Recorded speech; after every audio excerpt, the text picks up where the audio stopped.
राज्य सरकारनं जरांगेंच्या हाती हैदराबाद गॅझेटियरचा GR सोपवला आणि आर्यराजा जिंकलो आपण अशी घोषणा करत जरांगेंनी 5व्या दिवशी उपोषण सोडलं। पण आता यानंतर या GR मुळे खरंच मराठ्यांना OBC प्रवर्गातून आरक्षण मिळणार आहे का, त्याचा काही फायदा होणार आहे का यावर चर्चा झडू लागल्या आणि मग अनेक मराठा अभ्यासकांनी आपल्या हाती टाचणीपुरतं सुद्धा यश आलं नाही असं म्हणायला सुरुवात केली। काही जणांनी तर जरांगेंच्या भोवती असलेल्या किंवा गराडा घातलेल्या वकिलांनीच जरांगेंची दिशाभूल केली असं म्हटलंय। विनोद पाटील असतील, मराठा राज्य समन्वयक योगेश केदार असतील यांनी आपली मतं धडाधड व्यक्त केली। पण याच जोडीला माजी न्यायमूर्ती BG कोळसे पाटील यांची प्रतिक्रिया अतिशय महत्त्वाची होती आणि त्यांनी स्पष्टपणे म्हटलं होतं की जिसकी जितनी संख्या भारी उसकी उतनी सत्ता में भागीदारी। पण आपल्या हाती काही लागलं नाही, डोंगर पोखरून उंदीर निघाला, दुसरं काही नाही। आज तेच माजी न्यायमूर्ती BG कोळसे पाटील आपल्या सोबत आहेत आणि आपण त्यांना या आरक्षणाच्या संदर्भात जो GR निघालाय त्या बाबतीत विचारणार आहोत। कोळसे पाटील साहेब, आपलं टॉप न्यूज मराठीमध्ये हार्दिक स्वागत।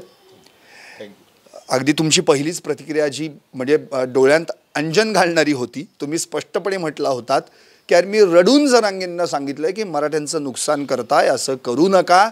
हैदराबादचं GRचं हातात येणं म्हणजे फक्त गाजर दिल्यासारखं आहे। आता प्रत्यक्ष त्यानंतर जरांगेंचं आजचं स्टेटमेंट आहे की कुणी काहीही सांगू देत, तुम्ही माझ्यावर विश्वास ठेवा। जरांगेंच्या विरुद्ध माझं अजिबात काही मत नाही। जरांगे प्रामाणिक आहेत, जरांगेंचा मोठा त्याग आहे। माझा आक्षेप आहे की खऱ्या अर्थाने ह्या दोन मोर्चात मी बघितलं की जरांगेंना कोण नाचवतं हेच त्याला माहिती नाही। आणि हा ब्राह्मणवादाचा हजारो वर्षाचा इतिहास आहे, आजचा नाही। की बॉम्बस्फोट केले, मुसलमानांची नाव घेतली, ते करू शकतात, त्यांची सगळी यंत्रणा आहे। त्यामुळं आम्हाला मराठ्यांना काय मिळालं हा जो प्रश्न आहे तो GR मधून आम्हाला काही मिळालेलं नाही। एक तर तो कायद्याच्या कसोटीवर टिकणार नाही आणि टिकला तर त्यांचंच म्हणणं आहे आत्तापर्यंत 58 लाख लोकांना आम्हाला कुणबियांना OBC सर्टिफिकेट मिळालं, चांगली गोष्ट आहे। नोकऱ्याचं शून्य आहेत, नोकऱ्या 4-2 नोकऱ्या मिळाल्या। मराठ्याची संख्या किती आहे? 30%, 35%। 4-2 नोकऱ्या मिळाल्या म्हणजे आम्ही जिंकलो असं म्हणायचं का? एक। दुसरी गोष्ट, हे 50%च्या मला अडचण सांगतात। 2014 पासूनचे यांचे बेकायदेशीर कृत्य फडणवीसचे आणि मोदीचे जर त्याची यादी काढली तर ते कायदेशीर काहीही करत नाहीत। फडणवीसने सरकार तोडलं, घरं तोडली, काय कायदेशीर होतं ते? मोदीने सगळीकडे सरकार तोडली, सगळे सार्वजनिक उद्योग विकले, त्याला कायदा लागतोय? मोदीने आता सगळी मोदी आहेतच कारण अदानी त्यांचंच आहे, पण फडणवीसने सगळी मुंबई अदानीला दिली, त्याला काय कायदा लागतो का? तुम्हाला पाहिजे ते तुम्ही बेकायदेशीर करता आणि जेव्हा समाजाला द्यायची वेळ तेव्हा तुम्ही कायदेशीर आम्हाला भाषा बोलता। तर कायदा जर तुम्हाला पाहिजे तर संविधान वाचा। आम्ही भारताचे लोक अशी संविधानाची सुरुवात आहे आणि आम्ही भारताच्या लोकांना काय कमिट केलेलं आहे? आम्ही सार्वजनिक सामाजिक न्याय, आर्थिक न्याय, राजकीय न्याय कबूल केलेला आहे। तो द्यायचा असेल तर त्याला बंधुता नावाचा सर्वात मोठा आत्मा आहे संविधानाचा। जर तुम्ही आम्ही सगळे भाऊ मानलं नाही एकमेकाला तर आम्ही काहीच देऊ शकतो, त्यालाच बाटके खाणं म्हणतात। संविधानाची सुरुवात करताना बाबासाहेबांना कोणी गणेशाच्या नावाने, कोणी ओम नमः शिवायच्या नावाने, कोणी कशाने सुरुवात करा म्हणत होते। त्यामुळे घटनेला विरोध करणारे लोक घटनासंस्थेत पण होतेच। आणि मग बाबासाहेबांनी मतदान घेतलं आणि आम्ही भारताचे लोक या नावाने संविधानाला सुरुवात केली। त्याचा अर्थ बाबासाहेबांना सांगायचा होता की आम्ही आता आज संविधान आलं त्यावेळी भारताचे लोक झालोत, मालक झालोत आणि आम्ही सगळ्यांना सामाजिक आर्थिक न्याय कबूल केला। आता सामाजिक आणि आर्थिक न्यायाचं काय झालं तर संविधान आलं 26 जानेवारी 1950ला। पहिली आम्हाला अमेंडमेंट करायला लागली जून 1951ला। काय अमेंडमेंट होती? सगळे फोर्सेस रिॲक्शनरी होते, म्हणजे स्वातंत्र्य ज्या दिवशी मिळालं त्या दिवशी RSS वाले सगळं भारत जाळत होते, तुम्हाला माहिती आहे. स्वातंत्र्याला आंदोलनाला विरोध केला तिथपर्यंत ठीक आहे, स्वातंत्र्य मिळाल्याचा आनंद घ्यायचा ना, तर नाही. तिरंगा झेंडा पायदळी तुडवणं, संविधान जाळणं, बाबासाहेबांचे पुतळे जाळणं आणि शेवटी गांधींचा खून करणं. तेव्हा आमच्या पदरात जेव्हा काही मिळतं तेव्हा खंडीच्या वर्णात मुतणारी जी जमात आम्ही म्हणतो ती RSS. आता आजच्या मुद्द्यावरच आपण त्या संघाने पार्श्वभूमी घेतलीच तरच मीच बोलतो, तुम्हाला कळेल, तर मला तसं करणारच नाही. तर पार्श्वभूमी सगळी लक्षात घेतल्यानंतर आम्ही आरक्षण कुणाला मागतो? फडणीसला. आणि आम्हाला आरक्षण कोण देतं? फडणीस. म्हणजे लांडगा शेळीचं रक्षण करेल. ज्यांनी कायम आरक्षणाला विरोध केला ते आरक्षण देणार. तुमची मागणी एक तर फॉल्टी. आम्हाला 50% तुम्ही बंधन सांगता आणि तुम्ही EWS दिलं. EWS कोणाला दिलं? EWSचा फायदा फक्त उच्चवर्णीयांना होणार आणि ते 50%चं लिमिट तोडून दिलेलं आहे. तुम्ही जर EWSसाठी 50%चं लिमिट तोडतायत, आम्हाला का नाही? मराठ्यांना का नाही? आणि मराठ्यांची एवढी जेव्हा कोट्यावधी संख्या आहे, तुम्ही त्यांना रोखू शकत नाही, तुम्ही त्यांच्यावर काही लाठी हल्ला करू शकत नाही, तुम्ही ते जेलमध्ये टाकू शकत नाही, तर मग ते जिंकले पाहिजे की नाही? आम्ही एवढ्या संख्येने आल्यानंतर ना तुम्ही आम्हाला तुरुंगात डांबू शकता, ना लाठीमार करू शकता, तुम्ही काहीच करू शकत नाही. अशा परिस्थितीत तुम्ही कोंडीत होता तेव्हा हा GR आम्हाला देत आहे आणि आमचा नेता स्वीकारतोय. ते झालं काय मग? ते झालं असं झालं की आमची 100% फसवणूक झाली. लाख 2 लाखांना शिकायला मिळालं म्हणजे आमचं कल्याण झालं. चांगली गोष्ट आहे ते मिळालं तिथपर्यंत. किंवा कुणब्यांना घेतलं. मी तर कालपासून कुणब्यांना असं म्हणतो, आता तिली साळी कोळी माळी सगळ्यांशी बीटीवर रोटीवर सुरू करा. महार माग 18 पगड जाती आहेत ना, सगळ्यांशी तुम्ही रोटी ब्युटीवर सुरू करा. तुम्हाला कुणबीचं सर्टिफिकेट मिळालं आहे ना? नाही करणार. म्हणजे या आंदोलनाने, ह्या तिन्ही आंदोलनाने, मराठ्यांच्या आरक्षणाच्या मागणीने मराठा वर्सेस OBC किंवा मराठा वर्सेस मराठेतर अशी महाराष्ट्राची विभागणी झाली. मराठे आयसोलेट झालेत. आमचे जे काही मराठी नेते त्यांच्यावर आहेत ते मनाने त्यांच्यावर नाही आहेत, मला माहिती आहे. पण त्यांच्या तुम्ही ED टाकताय, नाही करताय म्हणून ते आपले आहेत. सर, जरांगेंनी जेव्हा उपोषण सोडलं त्यानंतर तुमचं त्यांच्याशी काही बोलणं झालं का या संदर्भात? होणंच शक्य नाही. जरांगेंशी बोलणं शक्य नाही. मला लोकांनी खूप फोन केले. मी तर होतो, पहिली गोष्ट बिहारमध्ये होतो. त्यांच्या SIRच्या विरुद्ध आमची पदयात्रा चालू होती. त्याची सांगता झाली कालच ना, 2 तारखेला. त्याच्यानंतर मी आलो इथे. परंतु माझ्या सगळ्यांचा संपर्क होता. त्यांच्याबरोबर जी पोरं आहेत काम करतात त्यांच्याबरोबर माझा संपर्क होता. कुठपर्यंत आलं आहे, काय चाललं आहे. मग आता मी शेवटी काय म्हणलं, आता तुम्ही आंदोलन परत घेऊ नका, या GRसाठी आंदोलन परत घेऊ नका. तर ते म्हणले की आमचं कोण ऐकते? त्यांची नावं मी तुम्हाला सांगेल पाहिजे तर. त्यामुळे सांगा ना कोण ती जी त्याच्यावर काम करणारी मुलं आहेत. समजा बालाजी गाडे होता एक, बालाजी जाधव होता एक, आणखीन विशाल कदम होता आमचा ॲडव्होकेट विशाल कदम. तो मला साहेब, तू जाऊच नका तुम्ही तिकडे, होऊ द्या काय व्हायचं ते. कारण त्यांनीच पहिल्यांदा मला पहिला फोन जो केला तेव्हा जरांगेचा फोन लावून दिला आणि त्याला सांगितलं की बोल. आणि मी त्याशी रडून बोललेलो आहे की बाबा रे, आपल्याला हे परवडणार नाही, तुलाही परवडणार नाही, तब्येत तुझी चांगली नाही, तू 15-15 दिवस उपोषण करतो, किडनी डॅमेज होते, अनेक उपोषणाचे. मी असंही बोललो की सरकार स्पॉन्सर्ड उपोषण असलं तर मग ते नारळ पाणी पिऊन, ग्लुकोज पिऊन, अन्नपाणी खाऊन चालतं. तुझे सरकार स्पॉन्सर्ड आहे का? तर नाही आहे. तो म्हणतो त्याच्यावरच आम्ही हे करणार.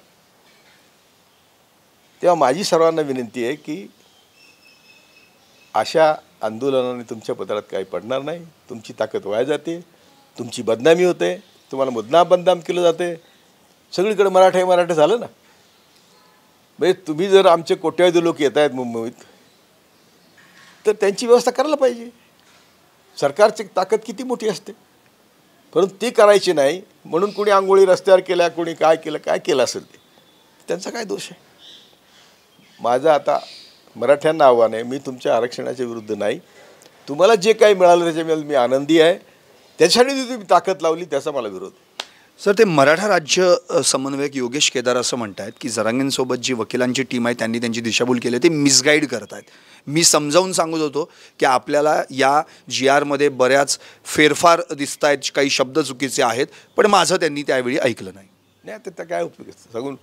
आता मी मी मी जर म्हणतो की मी सुरुवातीला जरांगीला भेटलो आणि सांगितलं होतं, तर त्यांनी ऐकलं नाही त्यांचं, तर काय त्याला काय इलाजच नाही. पण आता जरांगे असं म्हणतायत की छगन भुजबळ ज्या अर्थी नाराज आहेत त्या अर्थी 100% GR पक्का आहे. आता असं कसं, असं आता असा जर तर्क काढला तर मग स्वर्ग नरकाचा तर्क काय वाईट आहे की स्वर्ग आहे, नरक आहे, 33 कोटी देव आहेत आणि म्हणून आम्ही आहोत. काल्पनिक जगात तुम्ही आज तुम्ही विज्ञान विगत आहात. भुजबळचं काम करतात ते ओबीसी नेता आहेत. ओबीसीनं दाखवलं पाहिजे. ओबीसीना मी सांगतो की तुमचं काही गेलेलं नाही, तुमचं काही नुकसान झालेलं नाही आणि होणारही नाही. ते चॅलेंज होणार आहे. ओबीसी सर्टिफिकेट हायकोर्टात चॅलेंज होणार आहे, सुप्रीम कोर्टात चॅलेंज होणार आहे. फडणीसची टीम तयार आहे. एका हाताने फडणीस सर्टिफिकेट देणार, दुसऱ्या हाताने चॅलेंज करण्याची टीम तयार आहे. तर तुम्ही ब्राह्मणवाद ओळखू शकत नाहीत, त्यांचे काव्य तुम्ही ओळखू शकत नाहीत आणि त्यांना जे पाहिजे तेच ते करून घेतात आणि तुम्हाला मूर्ख बनवतात. म्हणजे हा वाशी पार्ट 2 झाला असं म्हणायचं. त्याच्यापेक्षा वाईट झाला. असं काय करतो, वाशीतून ते परत गेले होते, हे मुंबईत गेले. मुंबईपर्यंत येऊ द्यायचंच कारण काय? जर फडणीसला काय द्यायचं होतं तिथं हा GR कुठं घरोघर देऊन देता आलं असतं ना. सर, म्हणजे तुम्हाला असं म्हणायचं आहे का, जो GR 2 ओळींचा काढण्यासाठी हा फापट पसारा सगळा केला, तो GR पहिल्याच दिवशी दिला असता तर घराघर तयारच होता यांच्याकडे GR. हे त्या हैदराबादच्या आणि सातारच्या गॅजेटवर यांचा GR तयार होता. यांना मराठ्यांना येऊ द्यायचं होतं, त्यांचा अपमान करायचा होता, त्यांची बदनामी करायची होती. आणि एवढंच नाही तर पुढची सगळी आंदोलनं रोखायची होती. कारण आम्ही सगळे आमचं पुढचं आंदोलन आहे जे मी तिकडे जोडोमध्ये किंवा बिहारमध्ये बघितलं, तेच आंदोलन आम्ही म्हणत होतो, मत चोर गादी सोड. ते आंदोलन होतं. आता हे आंदोलन कशी उभी राहतील? मग तुमचं असं म्हणणं आहे का की जरांगेंचं मोर्चाचं ठिकाण चुकलं, मोर्चाचं ठिकाण हे मोदींचं घर असायला होतं? That's right. हे कायदा, ह्या कायद्यात ज्या अमेंडमेंट आहे किंवा संविधानाला ते फक्त मोदी करू शकतो. आणि ते फडणवीसने फक्त सांगायचं आहे की माझं सरकार टेक आहे, तुम्हाला सगळी मुंबई अडाणीला द्यायची आहे, तुम्हाला वाचवा. हे किती सोपं काम आहे. म्हणजे नको तिथं धडका मारल्या असं झालं. मी म्हणत होतो की तुम्ही सगळे खासदारांची घरं जाऊन त्याच्यासमोर बसा, मोदी सरकार पडेलच. आत्ता मोदी सरकार म्हणजे तारेवर सर्कस आहे. महाराष्ट्रातल्या सगळ्या खासदारांच्या घरावर आता एवढे कोट्यावधी लोक होते ना, 10,000 लोक तुम्ही जर बसवले असते त्यांच्यासमोर, खासदारांसमोर किती लोक लागले असते? 50 लाख. काय झालं असतं? त्यांची शिसू बंद केली आणि त्यांना दिल्लीला जाऊ दिलं नाही तर पोलीस किती लोकांना मारणार? तिकडे ISIS ठराव येऊन विरोधी पक्ष पाडणार नाही? किती सोपं काम होतं. आणि आम्ही सांगतो, हे पहिल्यापासून सांगतो, अरे मी जाऊ दे रे, माझे गुरु आरक्षणाचे बाप होते न्यायमूर्ती सावंत आणि माझे दुसरे मित्र आहेत एक सूर्यवंशी म्हणून, ते MPSCचे अध्यक्ष होते, त्यांच्याकडून मी हे सगळं बाळकडू घेतलेलं आहे. यांनी काहीच होणार नाही. सर, तुम्ही न्यायमूर्ती PB सावंत, माजी न्यायमूर्ती PB सावंत यांचा आता उल्लेख केलात म्हणून त्यांचं एक विधान आहे, ते अतिशय महत्त्वाचं होतं. 2018ला त्यांनी एक ते विधान केलं होतं की संपूर्ण भारतामध्ये 85% मागास समूह आहेत. आता या 85%साठी 50%ची कॅप आणि उरलेल्या 15%साठी 50%, हा सगळा असमतोल व्यवहार आहे. त्यामुळे ही 50%ची कॅपच पहिली उठवली पाहिजे. अरे पण त्याच्यासाठी उठवली नाही कॅप, ती उठवली होती, त्याला आम्हाला काय दिलं नाही. EBC इकॉनॉमिकली बॅकवर्ड केलं, ती उठवली कॅप. उलट आमचं म्हणून तुम्ही जर त्यासाठी कॅप उठवली तर आता आमच्यासाठी उठवायला पाहिजे. सर, मग ते साऊथवाले राज्यकर्ते हुशार आहेत असं म्हणायचं? प्रश्नच नाही. म्हणजे आमच्या त्यावेळच्या तत्कालीन नेत्यांना लाज वाटली पाहिजे की ते शेड्यूल 9चा आम्ही वापर केला असता तर आम्ही पण 85% आरक्षण दिलं असतं, देऊ शकलो असतो. कारण त्याचे कायदे त्यांना काढून घेतले होते, त्यांचे पॉवर घेतले होते. म्हणजे पंडित नेहरूंनी आंबेडकरांनी काय करायला पाहिजे? मला यशवंतराव चव्हाण एकदा भेटले होते आणि ते म्हटले की मी काय केलं नाही महाराष्ट्रासाठी. तुम्हाला ग्रामपंचायतीपासून सहकार्यापर्यंत सगळी सत्ता दिली, भांडवलशाहीला शिव दिला, ऑटोक्रेसीला म्हणजे हुकुमशाहीला शिव दिला, तुम्ही त्याचा मिसयूज केला. तेच मिसयूज केलेले नेते आता बरेच आहेत आणि बाकी गेलेले आहेत. हो, पण आता तर त्यांचंच म्हणणं आहे की तामिळनाडूसारखं 69% जर तिथे मिळू शकतं तर मग आपल्याला काय मिळू शकत नाही म्हणून शरद पवार म्हणालेत. मग 9 शेड्यूलमध्ये त्या काळात मी सध्या कुठल्याही बहुजन नेत्यावर बोलायला तयार नाही आणि शरद पवारवर अजिबात बोलायला तयार नाही. आम्हाला मोदी आमचा शत्रू आहे. हा, पण 9 शेड्यूलमध्ये ज्याला चॅलेंजेस करता येत नाही त्या काळात जर ते आरक्षण किंवा ह्या घातलं असतं तर आता हा विषय झाला नसता. मग प्रश्नच आहे, किती किती मजा आली असती ती सगळी. आणि मराठी काही म्हणलं तरी, अरे मी आता जर असा शिकून इथपर्यंत आलो आहे तर ते एक ब्लड आहे कॉमन सेन्सचं. ते आम्ही खेड्यात मातीत हात घालून 25-25 किलोमीटर पायी चालून, पायीला उन्हाचे त्रास होतो तर तरोडाचा पाला बांधून आम्ही प्रवास केलेला आहे. त्यामुळे आम्हाला सगळं माहिती आहे. खरं आहे सर. 32 पैशांवर मजुरी सरांनी केली आहे, 62 पैशांवर मजुरी आईनी केली आहे, 88 पैशांवर मजुरी वडिलांनी केली आहे आणि मग शिक्षण घेत उच्च न्यायालयाचे न्यायमूर्ती पदापर्यंत पोहोचले. पण आज सर मला असं म्हणायचं की हा जो मला तू असं बोलल्यावर रडायला येतं की माझा समाज असा का करतो, समाजाने आमचा समाज ऐकत का नाही. आता ते असं नंगा नाच करून तुम्ही नाचा म्हणणार, आम्ही नाही. आम्ही सांगतो या पद्धतीने गेलं पाहिजे.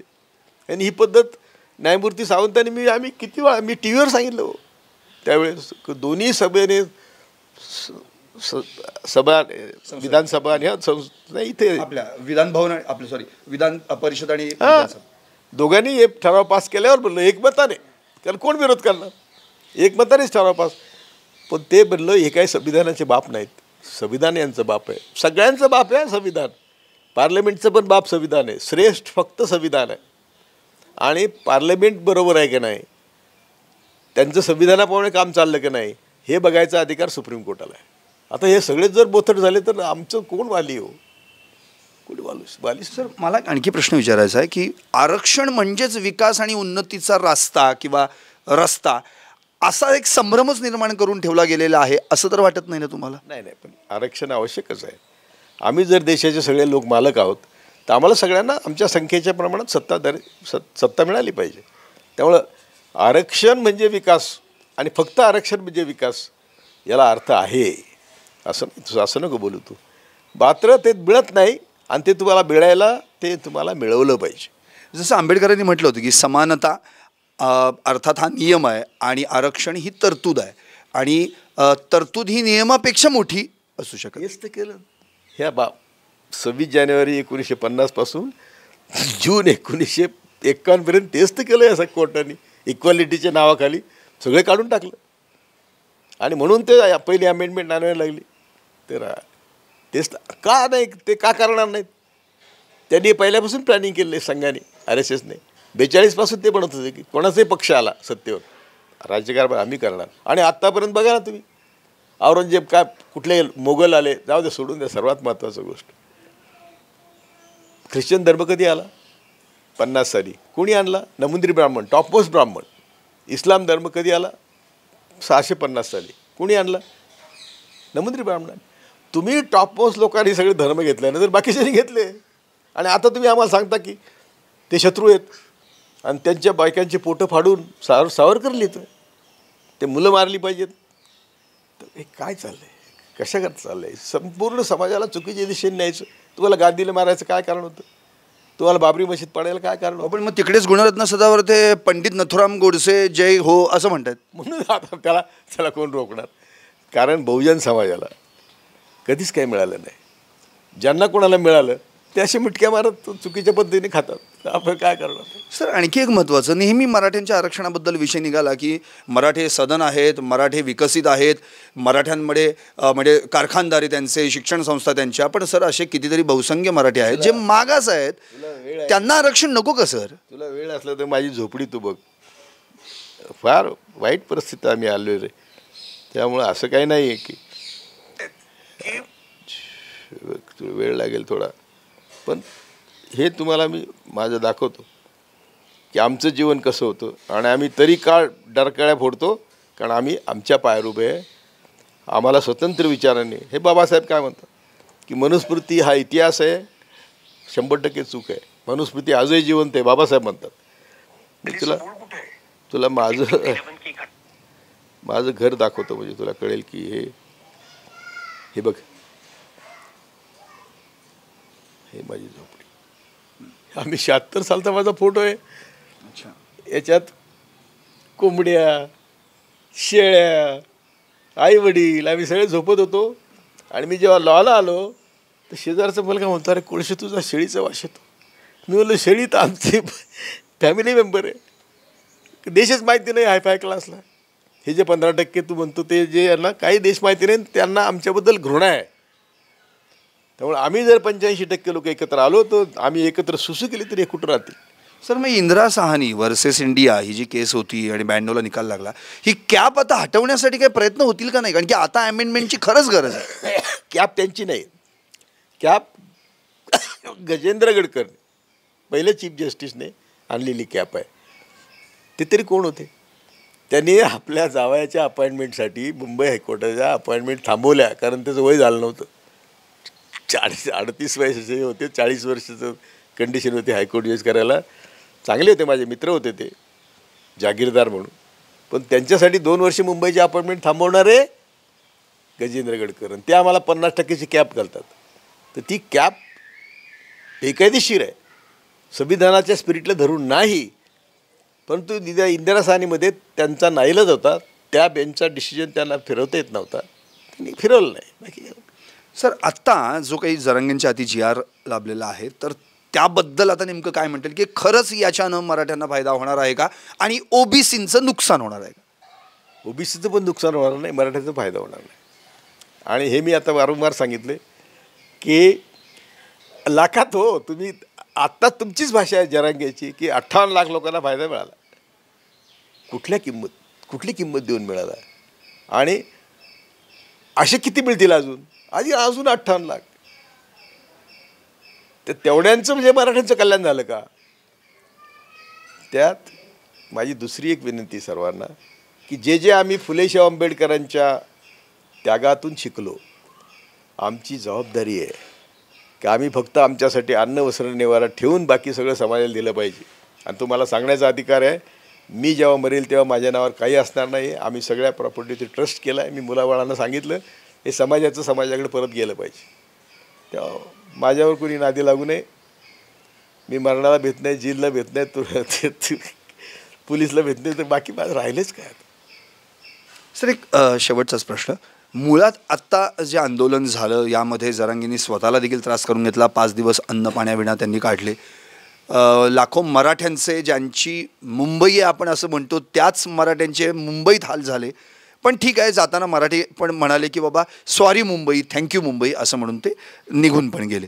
मला तर एक प्रश्न असा भेडसावतो आहे परत की अशी आंदोलन करण्याची ही वेळ कायम समाजापुढे येणार का? एक ना एक दिवस खरंच मराठ्यांना देखील आरक्षण अशा पद्धतीने आंदोलन केलं तर कायमच येणार, काय येणार.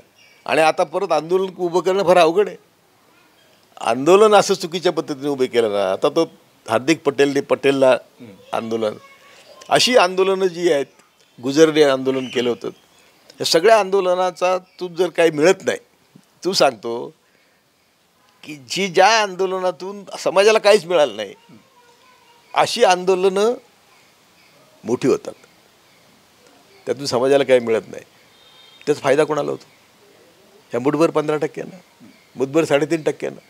मग कोण करते ही आंदोलनं? याचं जर काही लॉजिक, तर्क, काही आपल्याला बुद्धी असेल तर कोण करते ही आंदोलनं? तर ते करून घेतात. आणि ते करून घेतात हे आम्हाला कळत नाही की ते नाचवतात आम्हाला. हा सगळ्यात महत्त्वाचा मुद्दा आहे.